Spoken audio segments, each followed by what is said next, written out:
우리 한번 인사하겠습니다. 주의 말씀을 사랑합니다. 한번 인사하겠습니다. 하나님의 말씀을 사랑하는 여러분들에게 하나님의 놀라운 은혜를 부어주시기를 원합니다. 우리는 하나님을 완전하게 알 수가 없습니다. 왜냐하면 하나님은 전능하신 분이고 무한하신 분이고, 우리 하나님은 인생을 초월하여 계시기 때문에 그렇습니다.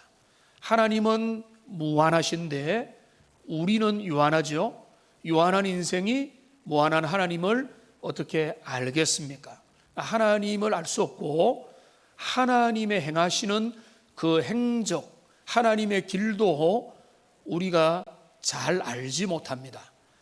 고수가 바둑을 두거나 어떤 경기를 할 때 몇 수를 앞두고 앞을 내다보면서 두는 그 수를 하수는 알 수가 없는 것과 똑같습니다. 자, 그래서 우리가 하나님을 모르고 하나님의 모든 것들을 종합적으로 알지 못하고, 때로는 세상의 재난과 여러 가지 일들과 내 주변에 일어나는 사건들과 많은 것들을 바라보면서, 요즘에 또 튀르키예 지난 월요일 날 정말로 역사 100년 이래의 최악의 그 지진으로 인해서 거의 지금 25,000명, 10만 명 가까운 그 사망자가 예상된다고 하는 끔찍한 그 재난의 현장을 우리가 바라보면서 하나님의 역사를 주관하신다라고 하는 것에 대하여 혼돈이 될 수밖에 없는 것입니다. 하나님은 도대체 실수 없이 인생을 다스리시는 것이 맞는가라고 하는 그런 의문이 드는 것입니다. 우리가 하나님에 대해서 알지 못하죠. 알 수 없다, 이게 철학적으로 말하면 불가지론이라고 말합니다. 불가지론, 알 수 없다. 그러니까 그런데 알 수 없다고 하는 영역에 가두어 두고, 하나님은 워낙 광대하시고 너무 범위가 크고 우리는 유한하니까 알 수 없는 분이다라고 그렇게 말을 할 수 있지만, 주님을 믿는 사람들은 그렇게 말했어도 안 되고 말하면 안 되는 겁니다. 왜 그런가 하면 하나님을 알 수 없죠. 그런데 하나님께서 말씀을 통해서 우리에게 당신을 끊임없이 알려주십니다. 강단을 통해서 주님이 어떤 분인지, 주님의 길들이 무엇인지, 주님의 생각이 무엇인지를 우리에게 끊임없이 알려주는 겁니다. 근데 물론 우리가 말씀을 무지하기 때문에 말씀도 잘 모르고, 그렇기 때문에 말씀도 배워야 되고, 말씀을 다 안다고 해서 하나님이 말씀에 갇힌 분도 아니고 말씀보다 더 넓고 큰 분이기 때문에 우리는 하나님에 대하여 완전히 알 수는 없지만, 그러나 너무 감사한 것은 하나님께서 말씀을 통하여, 계시를 통하여, 주의 종도를 통해서, 하나님의 말씀을 통해서 당신이 어떤 분인지 알려주기 원하시고, 우리는 하나님을 모른다, 그분은 우리가 알 수 없는 분이다라고 말해서는 안 된다라고 하는 것입니다. 그런데 우리가 이제 하나님에게 가까이 가면 갈수록, 말씀을 알아가면 알수록 우리 하나님의 뜻과 하나님의 생각과 하나님이 어떤 분인지를 알고 신뢰하며 의지하게 되죠. 그런데 하나님에게서 멀어지면 멀어질수록 종잡을 수 없다고, 그분이 도대체 어떤 분인지도 모르겠다라고 이렇게 이제 아주 난해하게 생각을 하는 겁니다. 여러분 어떻습니까? 여러분에게 하나님은 좋으신 분이고, 오늘 찬양했던 대로 정말로 우리 인생의 목자가 되시는 분으로 내가 알고 믿고 의지하고 두려움 없이 따라가는 그런 대상인지, 아니면 여전히 막연한 저 멀리에 그분이 계실 거는 같은데 그냥 막연한 그런 분인지에 대해서 여러분 어떻게 하나님에게 여러분이 의미가 매겨져 있느냐를 살펴볼 필요가 있는 것입니다. 이스라엘 백성들이 17절에 보면은 이렇게 이야기를 합니다. 그들이 변명인데요, 주의 길이 바르지 아니하다 합니다. 주의 길, 주의 길이라고 하면은 주님이 행하시는 행로죠. 주님이 어떻게 행하시는, 주님의 패턴, 주님의 일하시는 방식이 공의롭지 못하다. 자, 이게 20절에도 또 나타나죠. 주의 길이 바르지 아니하다. 에스겔 18장에도 보면은 거의 비슷한 내용들이 여기에 나타나 있습니다. 그래서 저는 이 말씀을 보면서 이런 생각을 가져보게 됩니다. 야, 진짜 씩씩하다. 하나님 당신 틀렸다 이 말이잖아요. 그러니까 무지하면 교만하고 교만하면 이런 말을 하는 거예요. 주의 길이 바르지 않다. 당신 틀렸다 이 말이에요. 하나님이 왜 이렇게 행하세요? 라고 지금 말을 하는 것입니다. 마치 철없는 어린아이가 떼를 쓰고 성숙한 부모한테 대드는 거하고 똑같은 거예요. 이러면 되겠습니까? 라고 대드는 거죠. 그런데 나중에 철 들고 보면은 민망하죠. 미안하죠. 왜냐하면은 내가 너무 어렸구나.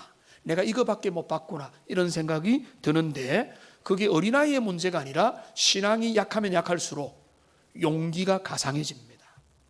그래서 자기 기준으로 모든 걸 다 판단합니다. 그러니까 심지어는 믿음에서 멀어지면 멀어질수록 하나님의 길도 공의롭지 못하다고 지금 이야기를 하고 있는 것입니다. 하나님의 대답이 뭐죠? 하나님 뭐라고 하십니까? 내 길이 올바르지 않은 게 아니고 너희의 길에 문제가 있는 것이다.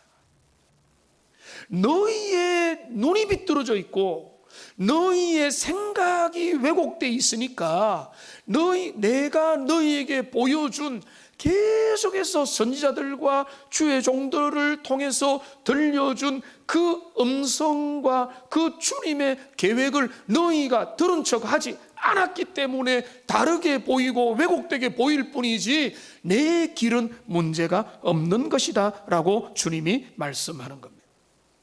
여기서 어떤 게 생깁니까? 생각의 격차라는 게 생겨요. 말이 안 통하는 거예요.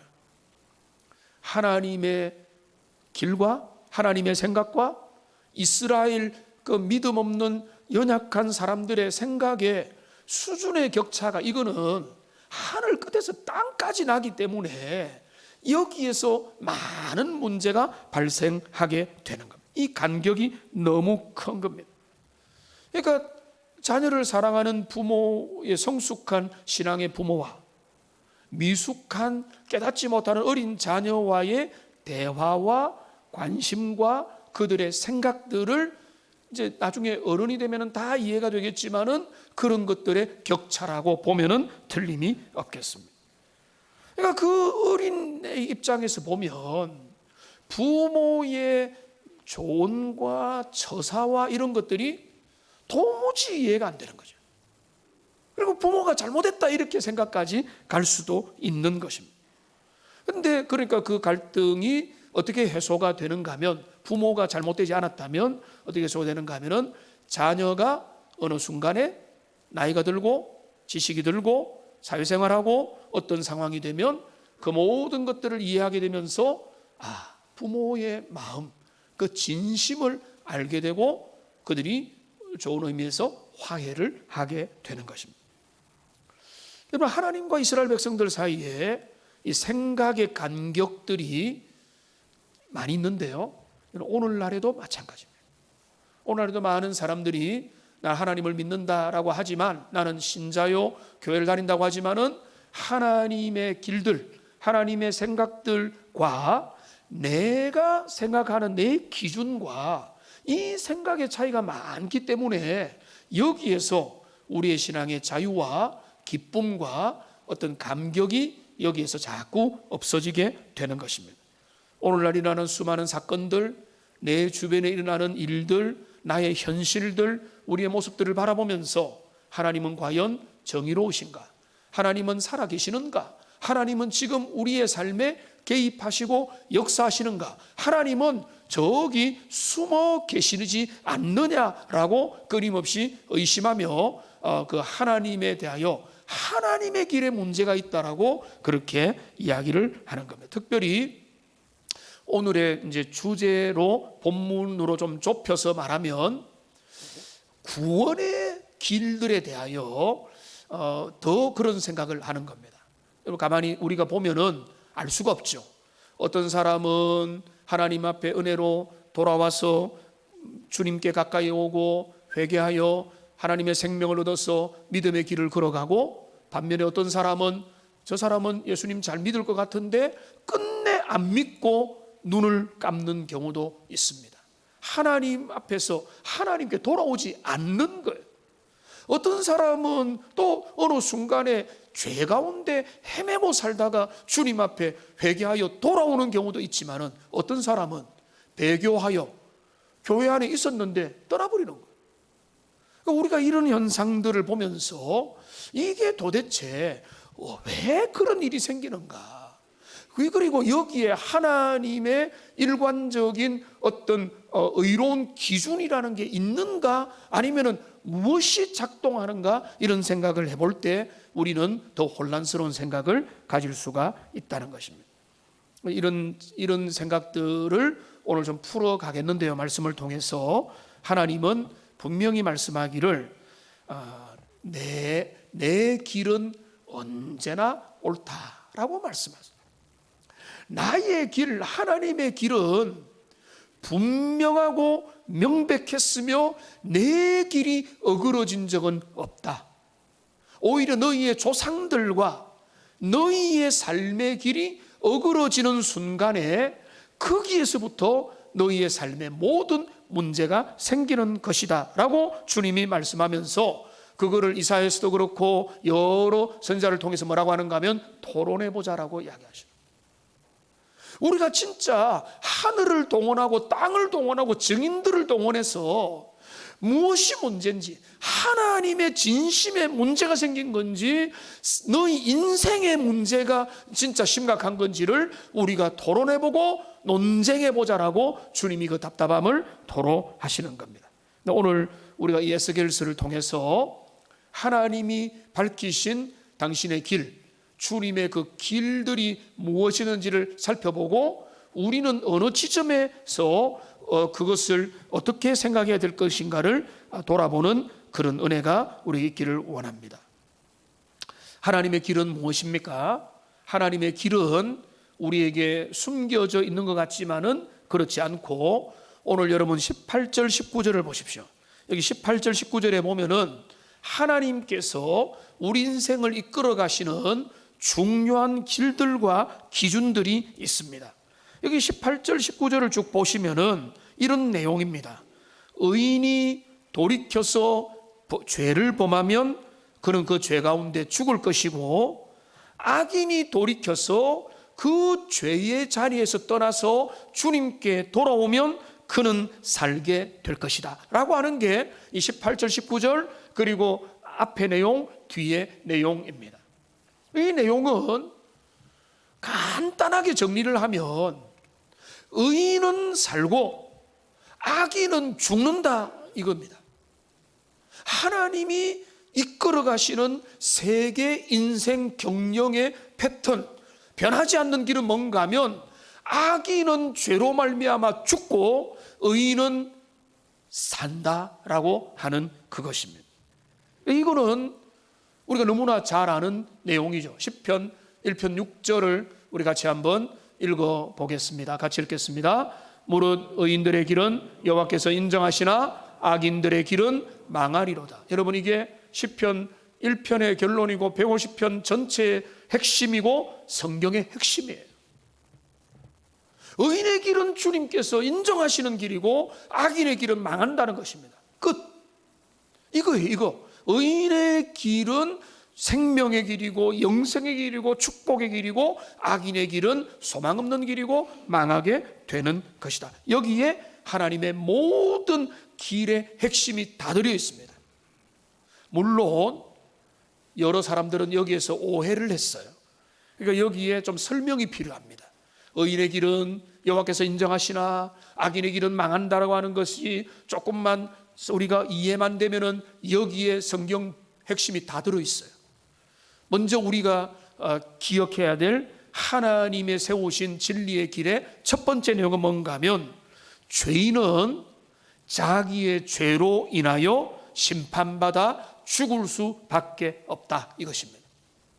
다시 말합니다. 죄인은 부모 때문에, 다른 사람 때문에, 그 시대의 악함 때문에 죽는 것이 아니고, 모든 죄인은 자기의 죄로 인하여 죽게 되어 있습니다. 이게 하나님께서 범죄한 인생 가운데 하나님이 행하시는 하나님의 길입니다.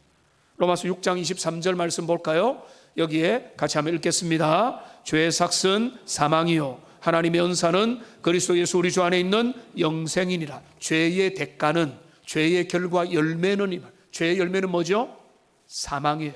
이게 육신의 죽음뿐만 아니라 영원한 죽음을 의미합니다. 죄의 결과는 죽음인데, 그런데 성경은요, 연좌제가 처음부터 적용이 안 됩니다. 모든 사람은 자기 죄로 인하여 하나님 앞에 죽습니다. 신명기 24장 16절을 보면 이렇게 되어 있죠. 아버지는 자식으로 말미암아 죽임을 당하지 않는다. 자, 자녀가 세상에 나가서 하나님 영광 가리우면 아버지는 부끄럽지만, 아버지가 주님을 경배했던 사람이라면 자녀 때문에 아버지가 멸망당하는 건 아니라는 거예요. 대표적인 게 사무엘과 그 자녀들입니다. 사무엘이 하나님 앞에, 성경에는 흠이 하나 없을 정도로 하나님의 사람으로 살았지만은 그 자녀들 하나님 앞에 버림받은 자들이었어요. 그런 일도 있을 수 있다는. 이 구절이 또 뭐라고 합니까? 여기 보면은 자식들은 그 아버지로 말미암아 죽임을 당하지 않을 것이니, 그러면서 결론이 뭡니까? 각 사람은 자기 죄로 말미암아 죽임을 당할 수밖에 없다는 것입니다. 그러니까 오늘날 연대 보증 제도가 점점 사라지고 있죠. 제가 어렸을 때만 해도 연대 보증 제도가 보편화되어 있었던 것 같아요. 그래서 몇 집 건너서 이 보증 잘못 써가지고 집안이 망하고 어려움을 당하고 뭐 완전히 내앉게 되었다, 이런 이야기가 심심치 않게 들렸습니다. 오늘 아무리 어려움들이 있어도 우리가 뭐 선진 국가로 가는 데 있어서는 신용사회로 가고 그럴 때는 연대 보증 제도라는 것은 거의 없거든요. 그러니까 우리에게 그런 것들이 별로 없죠. 그런데 하나님은 원래부터 연대 죄의 연좌제를 묻지 않으세요. 자기의 죄는, 내가 하나님 앞에 심판받는 것은 부모 잘못 만나서가 아니에요. 다른 사람 잘못 만나고, 시대를 잘못 만났고, 소돔에서 태어났고, 죄악의 구덩이에서 태어났기 때문에 내가 죄인이 될 수밖에 없었습니다는 핑계가 될 수 없고, 각 사람은 자기가 지었던 그 자범죄로 인해서 하나님 앞에 핑계되지 못하고 주님의 심판을 피할 수 없다는 것입니다. 물론 우리가 그렇게 된 데에는 아담의 원죄라는 게 있죠. 아담이 죄를 지었기 때문에 그 위로 모든 사람은 죄인이 되어서 그 원죄의 영향은 물론 받지만은, 그 원죄 가운데 타락한 인생은 누구도 남들 때문에 죄를 짓는 게 아니고 핑계대는 죄를 지으면서 자신의 죄로 인해서 하나님의 심판을 피할 수 없게 되는 그런 신세가 되어 있다는 것입니다.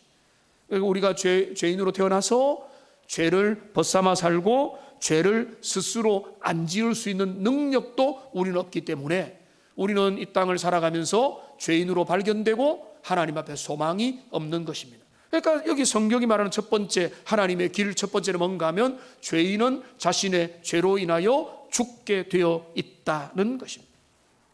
자, 그런데 어떻습니까? 의인은 산다는 거죠. 의인은 산다. 의인은 하나님 앞에 소망이 있고, 의인은 주님이 기뻐하는 자요 하나님 앞에 살아가는 것입니다. 근데 여기서 우리가 여기에서 한 단계 성경 전체의 안목으로 넓혀야 될 주제가 있어요. 누가 의인이냐라고 하는 주제입니다. 자, 누가 의인이냐는 주제가 왜 중요한가 하면은, 자, 우리가 성경적으로 말하면 우리 중에 의인이 있습니까? 없습니까? 한번 대답해 보십시오. 없죠.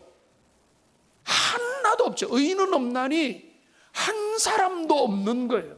상대적으로 나보다 조금 더 나은 사람은 있겠지만은 거룩하신 하나님의 기준으로 볼 때는 도토리 키재기가 되는 거예요. 그러니까 의인은 아무도 없는 거예요. 그러면은 의인은 살리라, 의인은 주님 앞에 소망이 있다는 말은 의인이 아무도 없는데, 이는 빈말이라는 말입니다. 아무도 의롭지 못하는데, 그러니까 의인이 없다는 거죠. 그러면 주님의 말씀이 빈말입니까? 그러니까 우리가 의인이 없죠. 우리는 다 죄인입니다. 그러니까 우리는 열심히 의를 행하려고 하고, 율법을 지키려고 하고, 부모 말씀 잘 들으려고 하고, 내가 이 세상에서 양심껏 살려고 열심히 노력을 하고 애를 쓰지만은 그 결과는 뭔가 하면 실패가 될 수밖에 없어요. 그러니까 여러분, 우리가 열심히 뭔가를 애를 써가지고 하나님 앞에 당당한 인생, 나는 정말로 부끄러움이 없는 인생을 살았다라고 말할 수 있는 사람은 이 세상에 아무도 없다는 것입니다. 그거로는 소망이 없다는 거예요. 그래서 그거를 갈라디아서 2장 16절은 이렇게 우리에게 말을 합니다.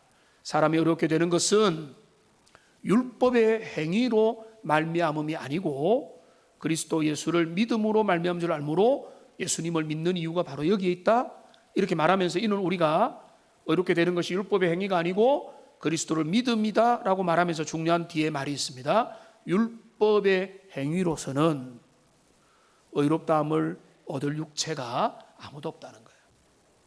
그러니까 우리가 교회법을 잘 지켰어, 율법을 잘 지키고 하나님의 계명을 잘 지킴으로써 주님 앞에 의롭게 될 수 있는 사람은 아무도 없다는 것입니다. 그러니까 우리가 의인은 주님 앞에 산다고 할 때 그 의미가 그렇기 때문에 나는 이 땅에서 의롭게 살아야지, 계명을 지키고 살아야지, 그거는 물론 맞는 말이지만은 그렇게 함으로써 주님이 나를 칭찬하시라, 이런 의미가 아닌 거예요. 그러면은 우리가 의롭게 될 수 있는 가능성은 나에게서는 원천적으로 불가능한 것입니다. 자, 그러면 여기에서 우리가 이제 중요한 복음으로 한 단계 나가게 되는 거죠. 누가 의인이냐라는 거예요. 여러분, 여기에 대하여 깨달은 자가 복음을 아는 자예요. 누가 의인이냐 하면은 의로우신 그리스도 예수를 믿음으로 그분 안에 속한 자가 의로운 자인 줄로 믿습니다. 이게 의의 개념이에요. 이게 루터가 깨달았던, 모든 종교개혁자들이 붙잡았던 성경이 바라보는 의롭게 된다는 것의 핵심이 바뀌었다는 거예요. 나의 의, 나의 공로, 나의 실력, 나의 열심이 아니고 그리스도 예수의 의로우심을 내가 의지하는 겁니다. 자, 그러면 한 단계 더 나가 봅시다. 우리가 매일 성경에서 마태복음을 계속 보는데 그런 내용이 많이 나오죠. 우리 주님 앞에 구원을 얻은 자 누굽니까? 주여 나를 불쌍히 여겨 달라고 외치며 간절함으로 주님 앞에 나오는 사람이에요. 여러분, 그 의미가 뭔 줄 아세요? 가난한 사람, 나로부터는 의로움이 나오지 않는다라고 여기는 사람들, 그러니까 내가 파산 선고가 될 때 그 의를 바라볼 수 있는 거예요. 나는 열심히 살 수 있고 능력 있고 실력 있고 내 힘으로 모든 것들을 헤쳐나갈 수 있고 내 인생은 내가 만들어 갈 거라, 이런 생각을 하는 사람들 속에는 그 주님의 의가 필요가 없어요. 잘 먹고 잘 사는데 내가 그 의를 왜 필요합니까? 별로 느끼지 못하죠. 나는 내 힘으로 세상을 재밌게 쾌락으로 살아갈 수 있다고 여기는 것입니다. 근데 그런 나의 세계가 무너지고 가난하고 파산한 마음으로 하나님, 주님의 은혜 아니면은 나는 소망이 없습니다. 나는 겉으로는 괜찮은 사람 같지만은 내 속에는 불의와 불법이 가득합니다. 하나님, 나를 그리스도의 은혜로 나를 받아주십시오라고 나의 죄됨을 고백하고 그리스도의 의를 붙잡는 게 믿음의 본질이거든요. 그러니까 그럴 때 우리에게 뭐가 일어나는가 하면 회개라는 게 일어난다는 것입니다.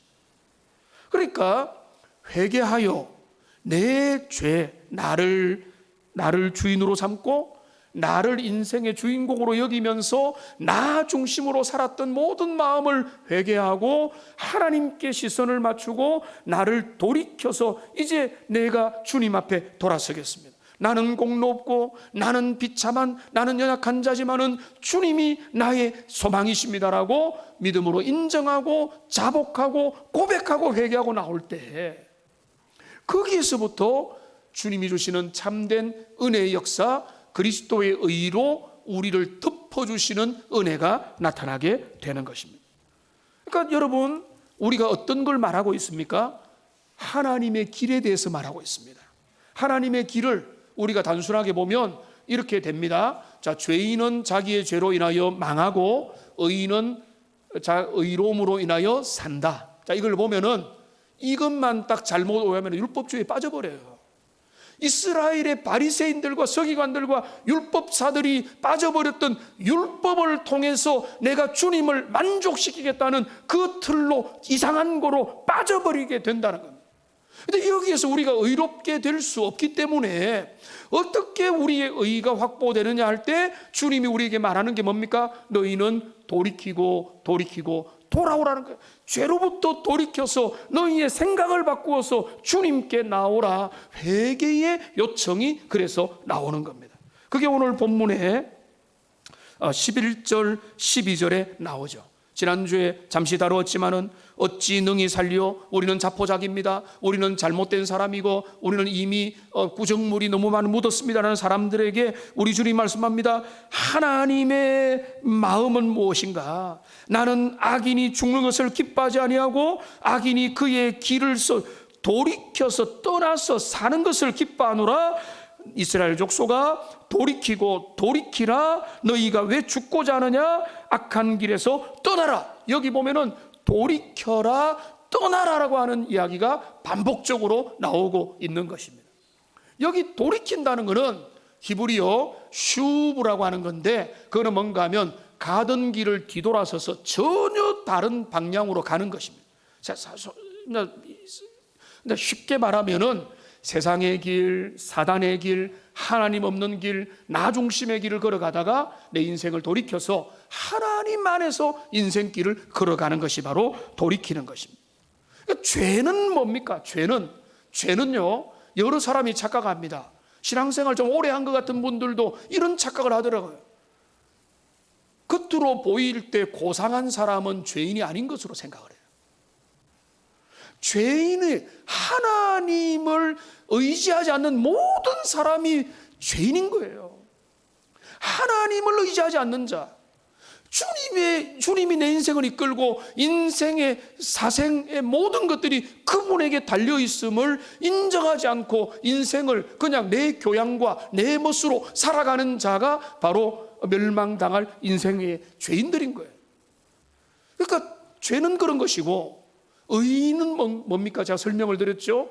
나는 죄인입니다. 그리스도 예수의 자비하심을 의지합니다라고 주님을 바라보고 의지할 때 주님이 나를 덮어주시는 게 의로움이에요.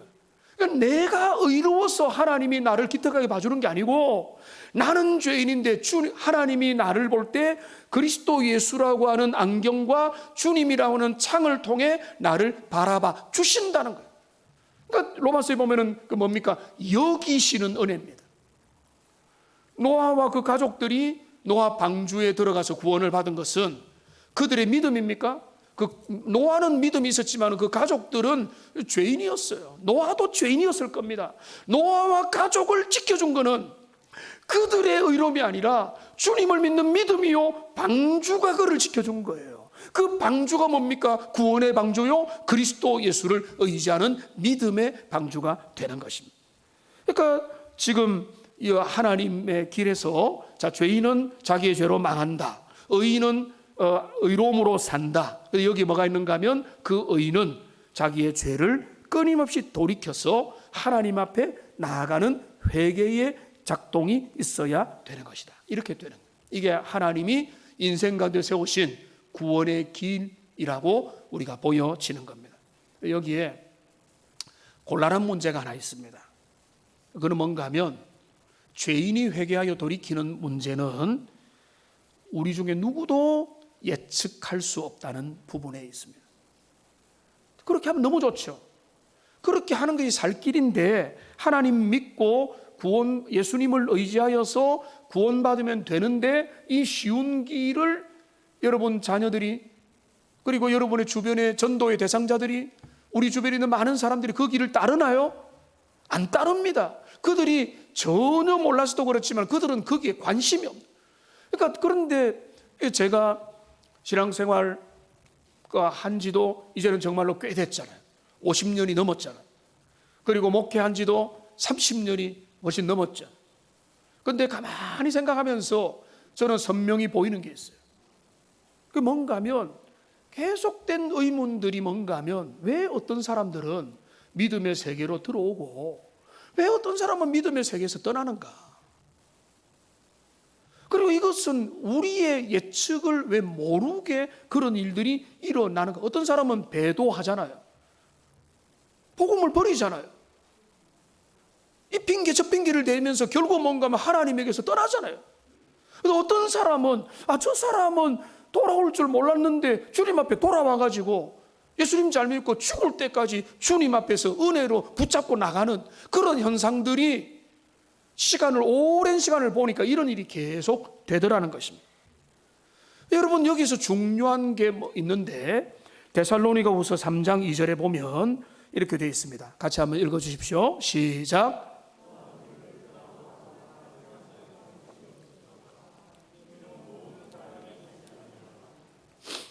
제가 주목하는 표현이 있습니다. 여기 보면 믿음은 모든 사람의 것이 아니다라는 것입니다. 이게 기가 막히는 일이에요. 모든 사람이 원하기만 하면 내가 돈을 내고 노력해서 살 수 있는 게 아니라는 거예요. 믿음은 모든 사람의 것이 아니다. 그러니까 이게 예상치 못한 결과들을 불러일으키는 것입니다.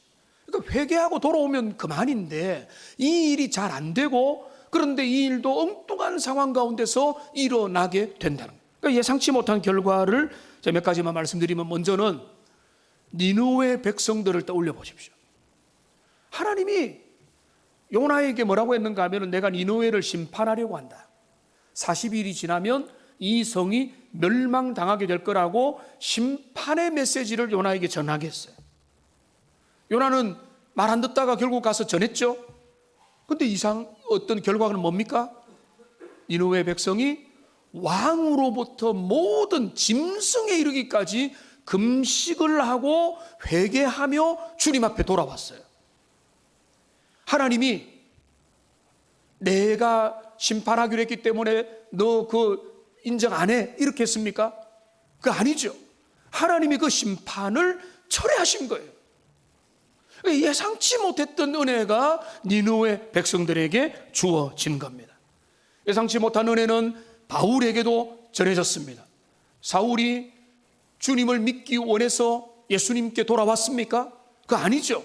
그는 예수 믿는 자를 박해하기 원했고, 그는 공문을 받아가지고 그 크리스찬을 죽이려고 가는 도중에 밝은 빛이 나타나서 그 바울을 거꾸로 때렸고 눈이 멀게 되었고, 그에게 아나니아를 보내서 하나님의 섭리를 알게 하셨고, 바울은 하나님의 복음을 발견하고 주님께 돌아왔습니다. 여기서 중요한 것은 바울이 결단해서 주님을 믿게 된 게 아니고 주님의 은혜가 그 가운데 개입이 되었다는 것입니다. 여기서 중요한 것은 뭔가 하면, 우리는 함부로 사람을 판단해서는 안 됩니다. 저 사람은 예수님을 잘 믿을 사람인지, 아니면 저 사람은 소망이 없는 사람인지, 이런 것들을 우리의 제한된 어떤 시선으로 함부로 자포자기하면 안 된다는 그런 말씀입니다. 물론 하나님은 창세전부터 당신이 택한 자들을 이 복음 증거와 전도를 통해서 돌아오도록 만드시지만은, 그러나 우리는 누가 구원받은 자인지, 어떤 자가 하나님의 영생을 소유한 자인지 우리가 그거를 전혀 알 수가 없다는 것입니다. 하나님의 역할을 사람이 하려고 해서는 안 돼요. 하나님이 그거를 결정하신 거지 우리는 그 결정을 알 수가 없다는 것입니다. 여러분, 지금의 여러분의 사랑하는 자들의 지금의 모습으로 그들을 판단하지 마십시오. 여러분, 대표적으로 탕자를 떠올려 보십시오. 탕자 시절 탕자가 아버지 품을 떠나고 정말로 주님의 마음을 속을 썩여드리고 유산도 탕진하고 허랑방탕한 생활을 살 때 이 친구 사람 되겠나 생각 들지 않겠습니까?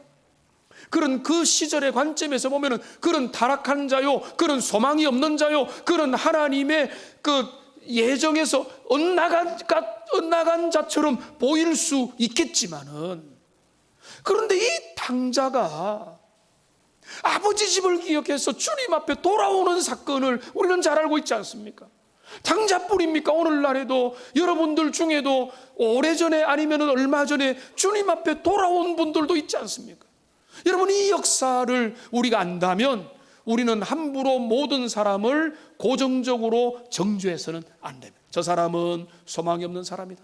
저 사람은 저 사람은 안 돼. 저 사람은 예수 잘 믿으려는가? 이런 생각마저도 우리의 생각이에요.